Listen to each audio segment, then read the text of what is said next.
오늘 압살롬에 대한 이야기인데요. 오늘 본문에는 사람에게 필요한 모든 조건들을 다 갖춘 아주 인간에게 필요한 모든 걸 다 갖추고 최고의 인생의 정상에 오른 한 인물이 등장합니다. 바로 이 압살롬인데요.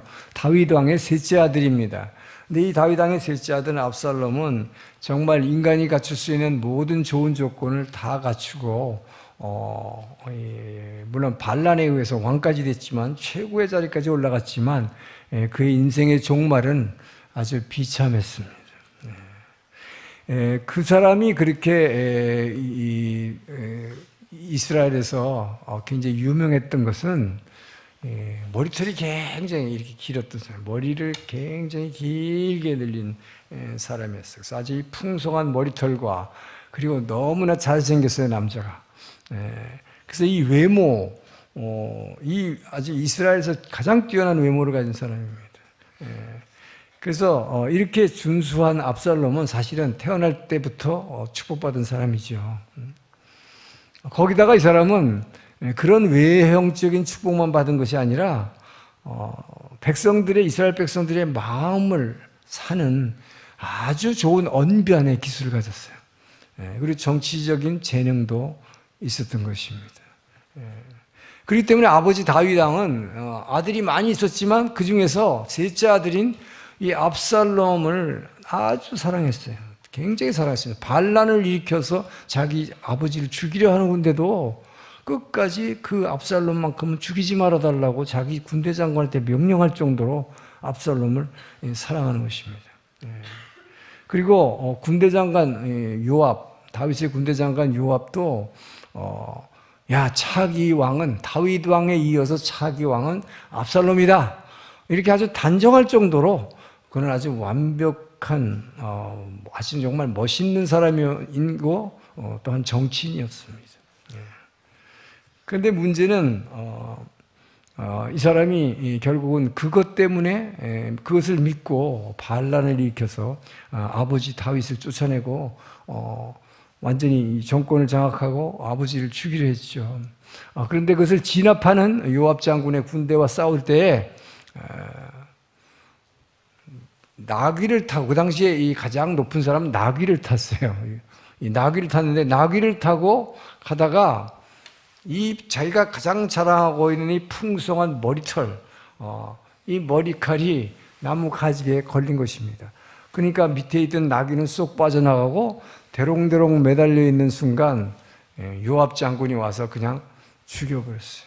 다윗은 죽이지 말라 그랬는데 반란을 진압하려니까 죽여버렸습니다. 결국 비참하게 인생이 끝나고 마른 것이죠. 자, 그래서 오늘 본문에서는 하나님을 의지하지 않고 이 깨어져 버릴 수밖에 없는 질그릇에 불과한 자기 몸뚱아리, 이것을 의지했던 사람이 얼마나 인생이 비참해지는가. 이것을 오늘 통해서 저와 여러분은 무엇을 의지하고 무엇을 자랑하며 우리 인생을 살아가야 하는지 배우고자 합니다. 그리고 오늘 본문 앞부분에 보면은 이 요압 장군이 이 압살롬이 형 암논을 죽였기 때문에 지방에 유배를 가 있었는데 자꾸 돌아오고 싶어 하니까 아까 본문에 나오죠. 이 요압 장군에게 압력을 넣으려고 막 밭에 불을 질러가지고 할 정도로 돌아와서 왕을 벌려고 굉장히 애썼어요.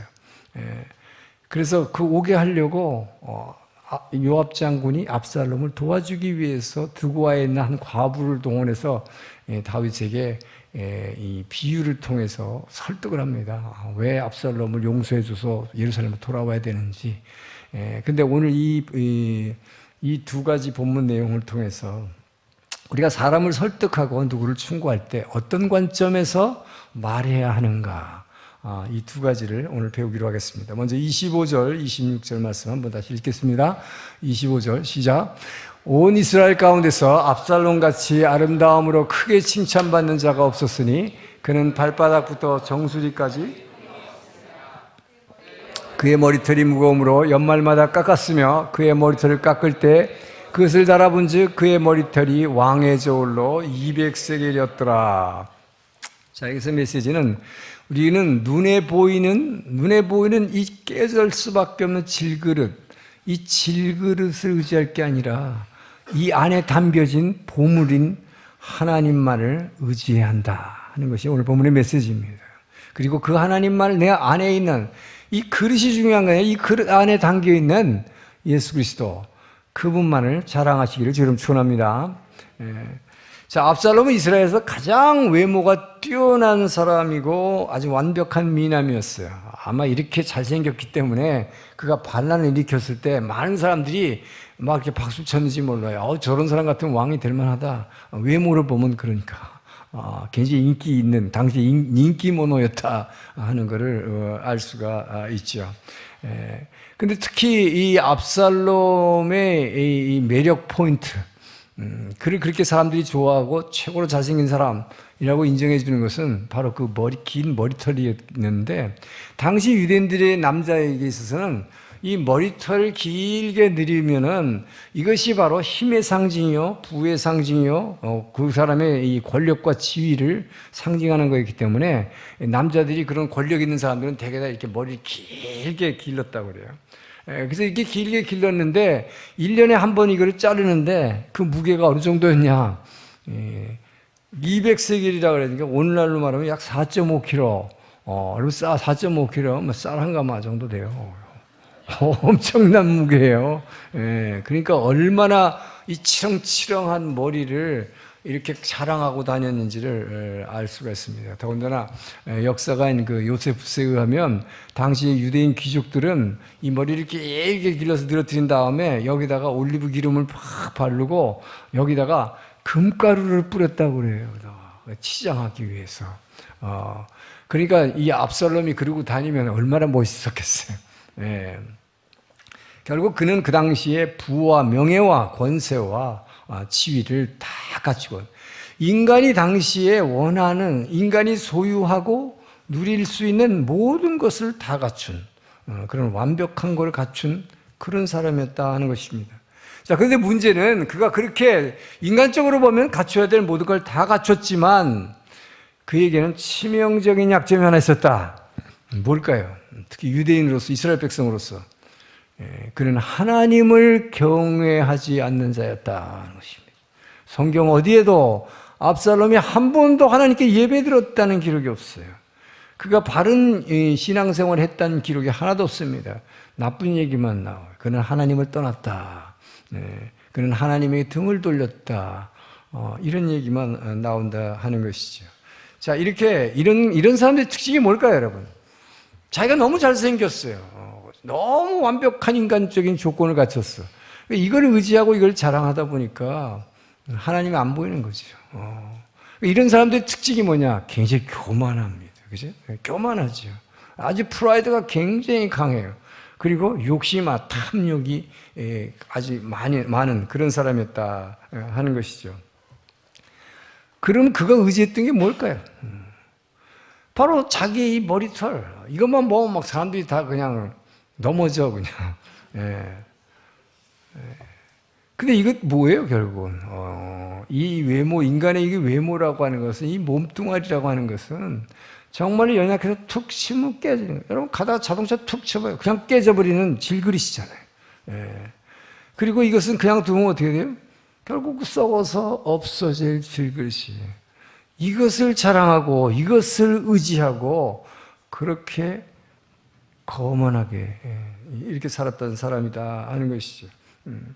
근데 이 사람이 얼마나 그렇게 이 자기를 그렇게 나타내기를 원했느냐. 자기의 공적 비를 세웠어요. 반란 일으키고 나서. 공적이라는 게 반란 일으킨 것밖에 없는데 공적 비를 세웠다. 이것은 하나님을 찬양하기 위해서 세운 것도 아니요, 자기 아버지 부왕 다윗의 업적을 기리기 위해서 세운 것도 아니요, 오직 자기를 높이기 위해서 공적비를 세웠다 하는 것이죠. 그런데 이런 사람들이 중요한 것은 뭐냐면요, 이렇게 자기 자랑을 하고 자기를 의지하고 하는 사람, 이런 사람의 특징은 조금 환경이 나빠지면 거꾸로 굉장히 자학하고 금방 절망해버린다. 근데 그렇게 자학하고 절망할 때에도 절대로 하나님은 찾지 않는다. 이게 소위 말해 세상에서 잘난 사람들의 특징이다 하는 걸 우리는 알 수가 있죠. 더군다나 이 압살롬의 경우에는 아버지의 그 왕위를 찬탈하기 위해서 그 요압 장군을 막 꼬드겨가지고 막 압력을 넣어가지고 결국은 자기 아버지가 유배지에서 부르게 만들었잖아요. 부르게 만들었는데도 불러왔지만 왕이 안 만나주니까 아까 본문에 보니까 뭐예요? 밭에다 불을 질러가지고 요압 장군의 밭에다 불을 질러가지고 막 압력을 넣어서 우리 아버지 빨리 만나게 해달라고. 결국 이렇게 예루살렘 성으로 올라온 압살롬은 아버지가 안 만나주니까 성문 앞에 딱 지켜서가지고 이렇게 잘난 사람이 성문 앞에서 사람들이 다 시골에서 왕에게 재판을 받기 위해서 당시 다윗은 성군이었기 때문에 성군 다윗으로부터 직접 재판을 받으려고 많은 사람들이 시골에서 올라왔어요. 그런 사람들이 들어오면 순번을 기다리는 게 오래 기다려야 되는데 들어올 성문에 딱 써가지고 너희들 아버지 다윗한테 다윗 왕에게 재판 받으려면 뭐 몇 달을 기다려도 못해. 내 왕자인 내가 친히 재판을 해줄 테니까 나한테 재판 받아라. 그러니까 얼마나 시골에서 온 사람들이 우리 왕자님 최고세요 이런 거예요. 그러니까 이런 식으로 해가지고 백성들의 마음을 점점 뺏어서 이 반군 세력을 집결시켰던 이런 아주 교활한 사람이었다 하는 것을 알 수가 있습니다. 결국 그게 뭐예요? 굉장히 탐욕이 가득한 사람이죠. 이 탐욕이 가득한 자기 욕심을 위해서라면 자기 형도 죽일 수 있고 형 죽여버렸잖아요. 그리고 뭐예요? 아버지도 이제는 왕위를 빼앗을 뿐만 아니라 아버지도 죽이려고 했던 아주 탐욕이 강했던 사람이 있다 하는 것을 알 수 있습니다. 그런데 중요한 건 뭐야? 아무리 인간 조건이 좋더라도 이 압살롬 자기 자신도 연약한 피조물이라는 거. 툭 치면 깨어져 버릴 이 질그릇에 불과한데 그 안에 계신 보배인 하나님을 의지하지 않고 그 하나님을 자랑하지 않고 그 자기의 외모와 자기의 몸뚱아리만 의지했던 것. 이것이 얼마나 어리석었냐 하는 것이죠. 결국은 자기가 그렇게 자랑하고 의지했던 이 머리털, 이 머리칼, 이것이 결국 뭐예요? 진압군하고 전쟁할 때 이게 무슨 역할을 했어요? 마치 나무가지에 대롱대롱 이게 매달렸으니까 교수형의 형틀에 매달린 것처럼 이 자기가 자랑하던 이 머리털이, 외모가 그를 그 인생을 파멸로 이끌어가는 죽음의 문이 되어버렸다 하는 것이죠. 자, 그래서 여러분, 이 반면에 아버지 다윗은 어떻습니까? 그러니까 이 압살롬은 결코 자기 안에 계신 그 하나님, 이 질그릇 속에 있는 하나님에 대해서는 전혀 관심이 없었다. 반면에 다윗은 어땠어요? 다윗은 영화 거꾸로잖아요. 다윗은 여러분, 다윗의 외모가 잘생겼을까요? 로마에 지금 바티칸에 가면은 그 바티칸 궁전에 가면 그 다윗의 상, 미켈란젤로의 다윗 상 해가지고 이 벌거벗고 촥 있는 폼 잡는 거 보면 너무 잘생겼어요. 근데 그 진짜 다윗 얼굴이 아니에요. 왜냐? 성경을 보면 알 수 있죠. 아버지 이새가 아들이 8명 있었는데 사무엘이 와가지고 이 중에서 왕이 될 사람이 있으니까 다 데려와라 내 앞에 줄 세워라 그랬는데 아버지 이새의 눈에는 막내 아들인 다윗은 아예 그 왕감으로도 안 보였다 이 말이죠. 뭐 또 하나 이게 다냐? 그러니까 또 하나 있는데 걔는 저기서 밖에서 지금 양치고 있는데 걔는 불러올 필요도 없습니다. 아버지가 그렇게 봤으니까 얼마나 인물이 별 볼 일이 없었다는 걸 알 수 있어요. 그러나 그리고 목동이잖아요. 참 당시에 가장 천했던 직업이에요. 그렇지만 그럼에도 불구하고 그게 가장 큰 장점이 뭡니까? 그는 하나님만 의지했다. 그는 하나님의 사람이었다. 하나님 마음에 합한 사람이었다는 것이죠. 그가 하나님을 얼마나 의지하고 늘 하나님만을 찬양했는가. 그건 우리가 너무 잘 알잖아요. 시편이 전부 그렇게 얘기하고 있어요. 시편 27편 1절 우리가 잘 아는 대로 뭡니까? 주는 나의 빛이시요 나의 구원이시니 내가 누구를 두려워하리요. 항상 다윗에게 있어서는 하나님밖에 없어. 내 이 질그릇은 아무것도 아니요. 내 안에 있는 보배, 이 하나님만이 나의 자랑이시며 나의 힘이시오, 나의 방패시오, 나의 요새시고 늘 그를 찬양하던 사람이죠. 자, 이걸 볼 때 우리는 뭘 알 수가 있는가? 결국 보면요, 인간의 조건이 아무리 좋다고 해서 이것이 오히려 압살롬 같이 인간 조건이 좋다고 해서 하나님으로부터 멀어지면 이것은 결과적으로 저주인 것입니다. 근데 거꾸로 다윗처럼 인간적인 조건은 아주 안 좋았지만 그 인간적인 조건이 안 좋음에도 불구하고 하나님과 점점 가까워지고 하나님을 찬양하고 하나님을 자랑하는, 하나님을 의지하는 사람, 이건 축복이다 하는 것이죠. 저는 여러분들이 갑자기 돈이 없다거나 아니면 큰 병이 걸렸다거나 아니면 자녀에 문제가 생겼다 했을 때, 자, 이것을 원망하고 불평할 것인가? 원망하고 불평한다면 왜 하나님 날 이렇게 만들었습니까? 하면 어떻게 될까요? 그건 저주가 되는 거죠.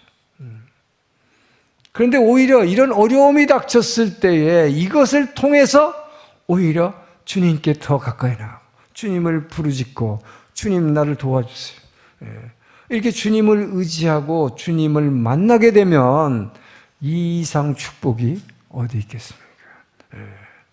전 여러분들이 그렇기 때문에 정말로 어떤 어려움이 있을 때, 그 어려움이 닥쳤을 때, 어려운 일이 있을 때 하나님 왜 이러세요? 그러지 마시고 이것을 통해서 하나님께 더 나아가고 하나님께 더 친해짐으로 하나님께 부르짖음으로 여러분이 이것을 통해서 주님을 만나고 더 큰 축복을 받으시기를 주님으로 축원합니다. 자, 여러분이 그래서 그렇게 됐을 때가 오히려 힘든 이 어려움 환경을 통해서 주님께 더 가까이 나고 주님 앞에 더 예배드리고 그렇게 해서 주님을 만남으로 그 축복을 누릴 때가 여러분 인생에서 가장 강할 때고 그때가 가장 여러분 인생에서 안전할 때임을 믿으시기 바랍니다. 그러니까 여러분 어려운 일이 있다고 그래서 그것이 내게 저주가 아니에요. 힘든 게 생겼다. 오히려 하나님은 그것을 통해서 주님께 부르고 계심을 믿으시기 바랍니다. 자, 그래서 여러분 인생의 참다운 가치라는 건 어디 있는가? 나의 깨어질 겉모습, 이 몸뚱아리에 있는 게 아니라 내 안에는 오직 이 보배 안에 있다 하는 것이죠. 근데 압살롬은 깨어질 질그릇에다가 소망을 두고 거기다가 기름 바르고 금가루 뿌리고 이렇게 해봐야 결국 깨지고 마는 존재가 됐다 하는 것이죠. 자, 그래서 성경은 뭐라고 말하는가? 어제 이 성경의 몇 시간 본 본문입니다만 이사야 40장 6절에서 8절을 봅니다. 우리의 이 껍데기 몸뚱아리가 얼마나 별 볼일 없는 것인가 읽습니다. 말한 자를 소유하여 들이대 외치라. 대답하되 내가 무엇이라 외치리까 하니 이르되 모든 육체는 풀이요 그의 모든 아름다움은 들의 꽃과 같으니 풀은 마르고 꽃이 시들면 여호와의 기운이 그 위에 불미라. 이 백성은 실로 풀이로다. 풀은 마르고 꽃은 시드나 우리 하나님의 말씀은 영원히 서리라. 아멘. 우리 인간의 육체는 풀이다. 그리고 그 영화는 꽃이 시드는 것 같다. 하나님이 훅 풀어버리면 결국 시들어버리는 존재다 하는 것이죠. 그러나 풀은 마르고 꽃은 시들되 오직 여호와의 말씀은 영원히 서리라. 말씀이신 예수 그리스도, 여러분 안에 계신 우리 겉에 주신 이 질그릇이 아니라 여러분 안에 계신 예수 그리스도만 자랑함으로 하늘과 땅의 권세를 가지신 그 예수 그리스도, 그분만 의지하고 그분만 자랑하심으로 하늘의 축복을 누리시고 땅에 주어진 축복도 누리시기를 주의 이름으로 축원합니다. 자, 우리 그리고 오늘 본문 앞에 있는 본문이 있었는데 1절, 3절, 1절에서 3절과 33절 말씀을 한번 읽겠습니다. 시작. 1절에서 3절 말씀과 왜 본문을 못 찾아요?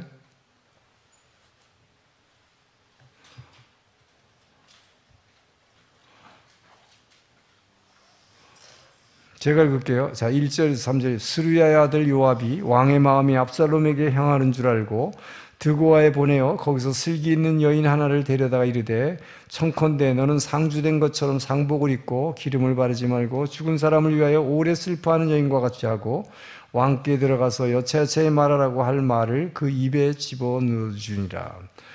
33절 요압이 함께 있습니다. 요압이 왕께 나아가서 그에게 아뢰매 왕이 압살롬을 부르니 그가 왕께 나아가 그 앞에서 얼굴을 땅에 대어 그에게 절하매 왕이 압살롬과 입을 맞추니라. 결국 이 유배에 나간 압살롬을 다윗 왕이 예루살렘으로 불러들여서 왕을 만나게 하게 하려는 요압의 말하면 계책이었어요. 요압은 그 두고아에 있는 한 과부 여인을 동원해가지고 이 압살롬을 도와주려고 한 것입니다. 그래서 설득한 거죠. 이 두고아 여인을 갖다가 일부러 상복을 입고 다윗한테 가서 막 울면서 호소해서 결국 비유를 통해서 압살롬을 유배지에서 예루살렘 불러오도록 그렇게 설득한 거예요. 자, 그런데 여기서 중요한 것은 여기서 주시는 두 번째 메시지가 뭐냐? 여러분이 누구한테 충고하거나 누구한테 조언할 때, 누구를 설득할 때 어떻게 해야 되는가 하는 거예요. 그럴 때 하나님과 그 사람과의 관계의 배경을 두고서 말하라 하는 것입니다. 하나님과 그 사람과의 관계를 배경으로 말하라. 그 사람과 나와의 관계로 얘기해버리면 그것은 아주 큰 실패를 가져오기 때문이다 하는 것입니다.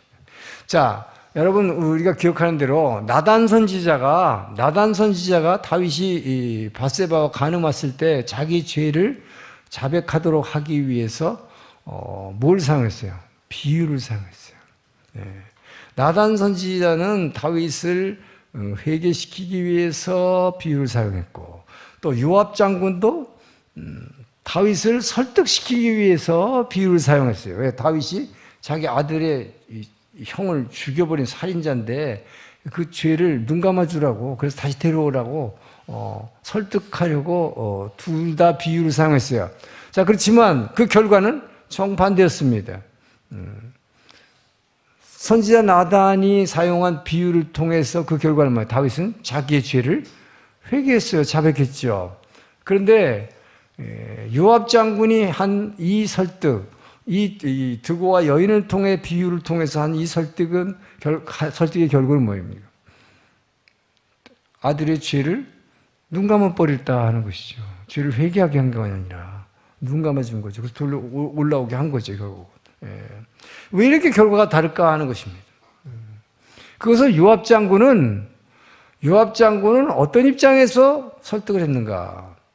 자, 요압 장군은 이 압살롬 아버지를 지금 다윗을 설득할 때 아버지와 아들과의 관계예요.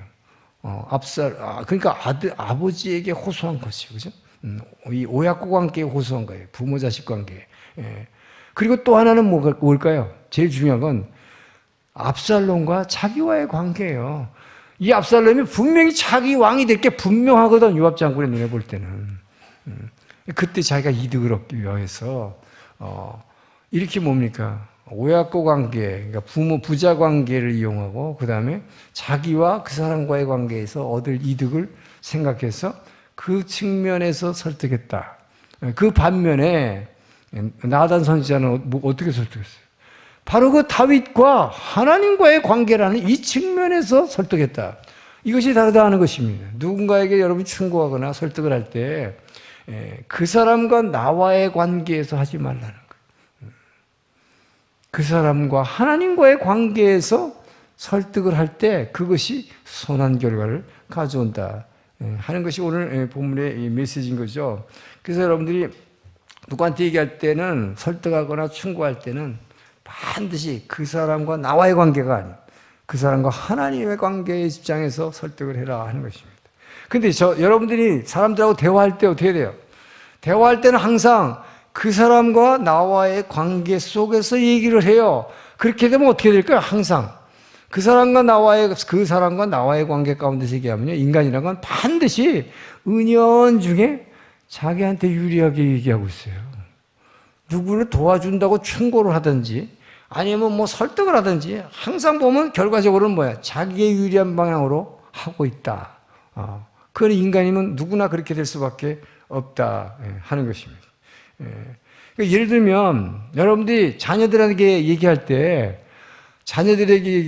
하나님과 자녀와의 관계 가운데에서 보고 그리고 판단해서 말하는 것이 아니라 부모인 나와 그 아이와의 관계에서 보고 판단해서 말하니까 결과는 어떻게 돼요? 요압이 설득같이 돼버린단 말이에요. 도와주려고 했는데 결과적으로는 압살롬을 도와주려고 했는데 요압이 결과적으로 어떻게 했어요? 압살롬을 죽여버렸잖아요. 반란을 일으켜가지고. 이런 결과를 나온다 하는 것이죠. 자, 그 얘기는 뭡니까? 여러분이 자녀들한테 뭐라고 얘기해요? 야, 너 이번에 정말 좋은 인류대학 꼭 합격해야 돼. 그러니까 오늘도 토요일 주일도 말이지. 교회 학교 그게 중요한 게 아니라 지금 대학 입시가 중요해. 이거 다 너를 위해서 말하는 거예요. 그리고 대학 졸업하면 너 인류 기업에 취직해야 된다. 딸한테는 아주 좋은 신랑감 만나야 된다. 이렇게 얘기하면서 항상 뒤에다 붙이는 건 뭐예요? 이거 다 너를 위한 거야. 진짜 너를 위한 걸까요? 부모들이 그렇게 말하지만 사실은 결과적으로 보면 뭐예요? 그것이 하나님과 그 아이와의 관계에서 말하지 않고 우리는 하나님과 자기와 그 아이와의 관계를 통해서 말하기 때문에 결과적으로는 뭐예요? 결국 자기 입장에서 얘기하고 있는 거예요. 그 아이가 인류대학을 가야 자기가 나중에 조금 더 늙었을 때 좀 도움을 받을 수 있을 것 같고 그 아이가 좋은 데 시집을 가야 결혼한 후에 AS 안 해줘도 되고 결국은 다 부모들이 너를 위해서야 라고 하면서 다 자기 입장에서 얘기하고 있다는 것이죠. 그렇기 때문에 결과적으로 보면 아이들에게 반발을 가져온다 하는 것입니다. 그렇기 때문에 우리는 누구한테 얘기할 때 반드시 하나님과 그 사람과의 관계에서 말하지 않으면, 나와의 관계에서 말하지 않으면 안 된다 하는 거예요. 아무리 그게 겉으로 보기엔 좋은 말 하는 것 같고 그 아이를 위한 말인 것 같지만 결과적으로는 은근히 자기 이익을 위해서 말하고 있다 하는 것입니다. 자, 그런데 여러분, 하나님과의 관계에서, 그럼 하나님과 그 사람과의 관계에서 말하라고 그랬는데, 하나님과 그 사람과의 관계로 말하려면 하나님의 마음을 알아야 될 거 아니에요, 여러분이. 그러려면 어떻게 해야 돼요? 하나님의 마음을 알려면 그분의 말씀을 듣지 않으면 안 돼요. 말씀을 읽고 듣고. 그래서 우리는 말씀을 듣는 것입니다. 말씀을 읽는 거예요, 계속. 그리고 기도해야 돼요. 그럴 때에 하나님과 그 사람과의 관계에서 말하게 돼요. 근데 그렇게 안 하면, 여러분이 하나님 말씀을 듣고 기도하지 않는 사람은 분명히 어떻게 됩니까? 저절로 그 사람과 자기와의 관계에서 얘기하지 하나님과의 관계에서 얘기하지 않는다. 자, 예를 들면 여러분, 남편이 갑자기 좋은 직장 다니는 남편이 중병이 걸렸어. 그런데 그 중병이 걸린 남편을 나와 남편과의 관계에서 그 사람을 보면 어떨까요? 절망감밖에 안 들죠. 이제 나는 어떡하나. 절망감밖에 없어요. 그러나 여러분, 그 남편과 하나님과의 관계와 그 남편인 하나님이 그를 어떻게 보고 있는가. 자, 이 관계에서 그를 바라보면 뭐가 나올까요? 우리 남편이 가야 할 길이 보여. 내가 여기서 어떻게 해야 될 길이 보인다. 할렐루야. 그렇기 때문에 우리는 무슨 큰일이 났을 때, 그 사람에게 무슨 일이 났을 때 이거를 자꾸 나와의 관계에서 이걸 해석하고 그거에 대한 대책을 얘기를 하려 하지 말고 그 사람을 보는 하나님과의 관계에서 얘기하라는 것입니다. 내 시각에서 말하지 말고 그 사람을 보고 있는 하나님의 시각에서 말을 하라. 할렐루야. 이것이 굉장히 중요한 거다 하는 것입니다. 그래서 여러분, 하나님의 시각에서 그 병이 든 남편을 보게 되면 거기에 소망이 보이는 거예요. 아버지의 뜻이 보이는 거예요. 저걸 통해서 저 사람을 연단시키려고 하는 그 아버지의 뜻이 보여요. 그 희망이 보이죠. 그렇다면 우리 남편은 절대 죽지 않을 것이다. 이것을 통해서 정금과 같이 단련한 하나님의 사람으로 거듭나기를 원하시는 그 아버지의 뜻을 알게 된다 하는 것이죠. 자, 여러분, 결국은 그렇기 때문에 요압같이 말이죠.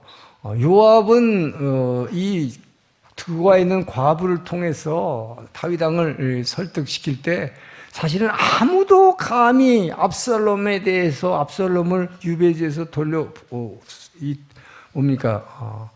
수도로 불러와야 됩니다라는 얘기를 아무도 입 밖에 꺼낼 수 없었어요.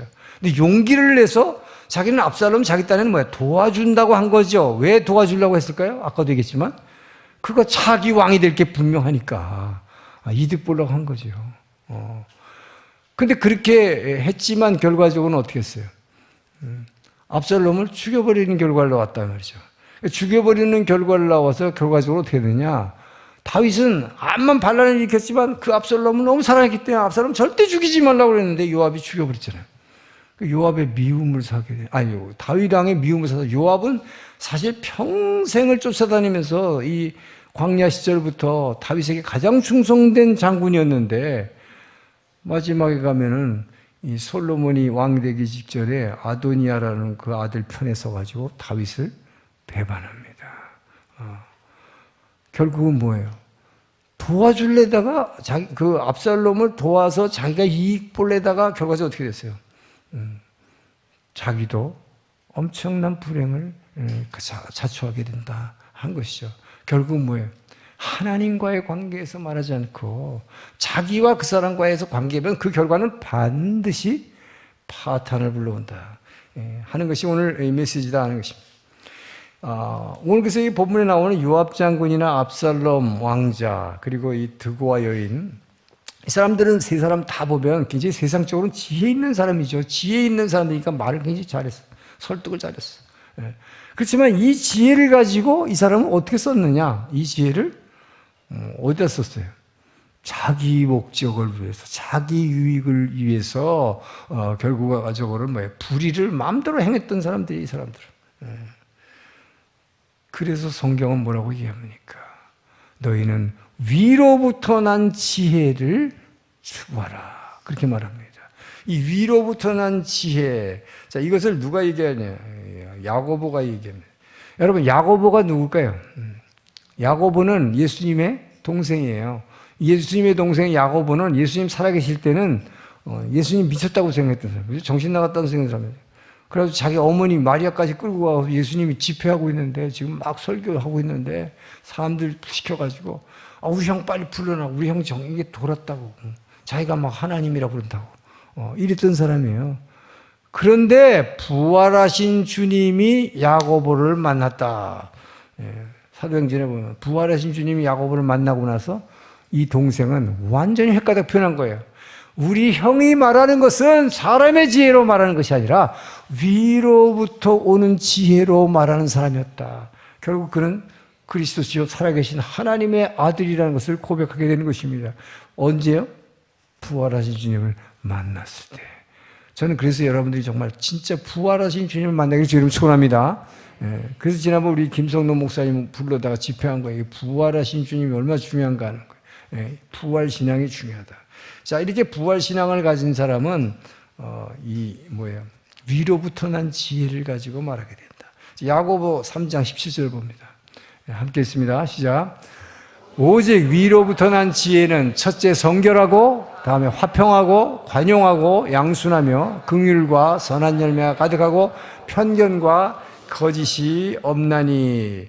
위로부터 난 지혜를 가지고 사람에게 말하면요 항상 거기에는 늘 온전한 진리가 있고 화평화가 있다는 거예요. 절대로 싸우게 만들지 않는다는 거예요. 위로부터 난 지혜를 가지고 말하면 평화가 온다는 거예요. 두 번째 특징은 뭐냐? 위로부터 난 지혜를 가지고 말하면 관용을 베풀게 된다. 그 얘기는 뭐예요? 서로를 용서하게 해준다는 것입니다. 서로가 적되게 만들지 않고 서로를 용서하게 돼. 관용을 베푼다는 거예요. 세 번째로 긍휼히 여기고 선한 열매가 가득하게 한다. 서로 긍휼히 여기니까 도와준다는 거예요. 서로 도와주게 만드는 거예요. 그래서 여러분 위로난 지혜, 하나님과 그 사람과의 관계에서 난 그 말씀을 가지고 얘기할 때에 서로를 긍휼히 여기고 서로를 도와주게 된다.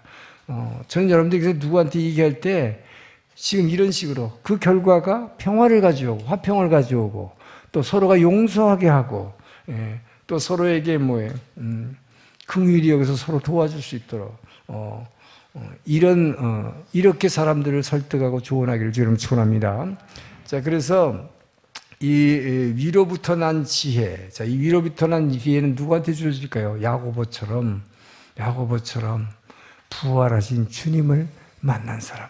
그래서 여러분, 예수 그리스도가 정말 여러분은 이걸 믿어야 돼요. 예수님이 정말 나를 위해서 죽으시고 나와 함께 죽고 나와 함께 부활해서 이미 나를 보좌 옆에 앉히신 분이다. 할렐루야. 그 예수님이 바로 내 주인이 되시기 위해서 내가 주님을 영접하는 순간 내 안에 오셔서 지금 나의 주인이 되셨다. 할렐루야. 여러분 믿습니까? 이것이 바로 부활신앙을 믿는 사람이에요. 이 부활하신 주님이 내 안에 오셔서 나의 주인이 되셨다. 이제는 내 지혜와 내 생명과 내 능력과 지혜로 에너지로 살아가는 게 아니라 부활하신 예수의 생명과 그 예수님의 지혜와 예수님의 생각으로 살아가겠다. 이럴 때 여러분에게는 위로부터 내리는 지혜가 주어짐을 믿으시기 바랍니다. 이제부터는 누군가 자녀들에게 말할 때, 또 다른 수놈들이나 누구 옆에 있는 사람들한테 말할 때 그 사람과 나의 관계에서 말하지 마시고 하나님과 그 사람과의 관계를 먼저 생각해서 위로부터 오는 그 지혜, 그 지혜가 뭐예요? 하나님의 말씀이잖아요.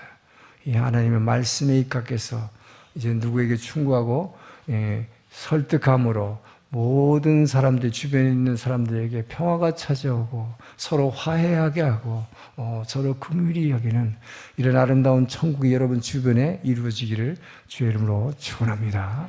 기도하겠습니다. 좋으신 하나님 감사합니다.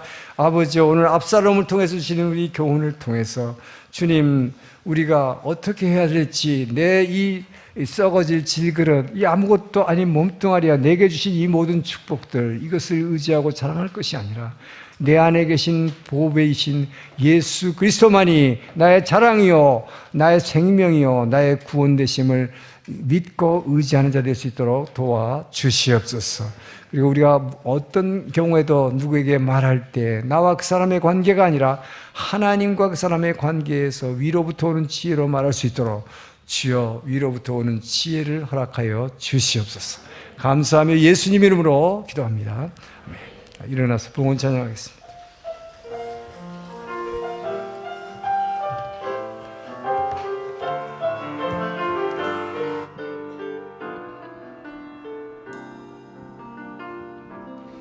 주 보여 날 정결케 하고 주 보여 날 자유케 하니 주 앞에 나 예배하는 이 시간 나의 모든 것을 주께 드리래. 주의 손 날 위해 지키셨고 주의 발 날 위해 박히셨으니 이제는 내가 사는 것이 아니오 오직 주를 위해 사는 것이라. 주의 손에 나의 손을 포개고 또 주의 발에 나의 발을 포개요. 주와 함께 죽고 또 주와 함께 살리라. 영원토록 주 위에 살리라. 내 손에 나의 손을 포개고 또 주의 발에 나의 발을 포개요. 나 주와 함께 죽고 또 주와 함께 살리라. 영원토록 주 위에 살리라. 주 위에 살리라. 우리가 주님 앞에 나와 예배드릴 때마다 주여 말씀으로 우리에게 새 희망을 주시고 우리에게 나아갈 길을 보여주시니 감사합니다. 위로부터 내리는 지혜를 주시니 감사합니다. 그의 은혜에 감사하여 아버지여 우리에게 허락하신 물질을 구분하여 주의 제단에 올려드립니다. 올려드린 손길들 기억하시고 그들의 필요와 그들의 비어있는 곳을 채워 주시옵소서. 마음의 질병을 고쳐주시고 육신의 아픔을 싸매 주시옵소서. 아버지여 우리가 드린 이 헌금이 일본 열도를 변화시키는데 긴히 사용될 수 있도록 기름 부어 주시옵소서. 이제는 우리를 사랑하시고 구원하신 예수 그리스도의 은혜와 우리 아버지의 그 크신 사랑하심과 성령 하나님의 감동, 감화, 교제, 교통하심이 오늘의 말씀을 듣고 이제는 내 지혜가 아니라 나와 그 사람의 관계가 아니라 하나님이 그를 보는 관계, 위로부터 오는 지혜로 모든 이들에게 말하리라. 그리고 온전히 나를 의지하는 것이 아니라 나를 자랑하는 것이 아니라 내 안에 계신 나의 보물 대신 우리 주 예수 그리스도만을 자랑하며 의지하며 살아가기로 결단하여 나가는 주의 백성들 머리 위에와 우리 주변에 구원받아야 할 모든 주민들 위에 모든 선교사님들 위해 이제로부터 영원토록 함께 하시기를 간절히 축원하옵나이다.